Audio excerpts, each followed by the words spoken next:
Good morning everyone. So let's make another DIY dress for Hazel. So ang theme ni Princess Sophia dress kunong ganahan niya. So let's start.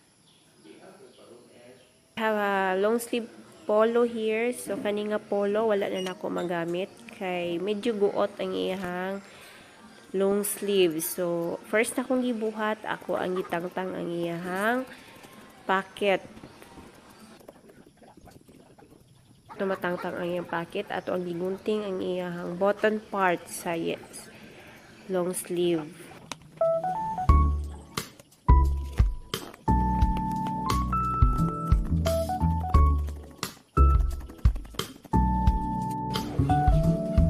Kaninga part gakat lang ko para sa iyang gamo na tong upper part sa iyang dress. So kana siya kanang white part kanang white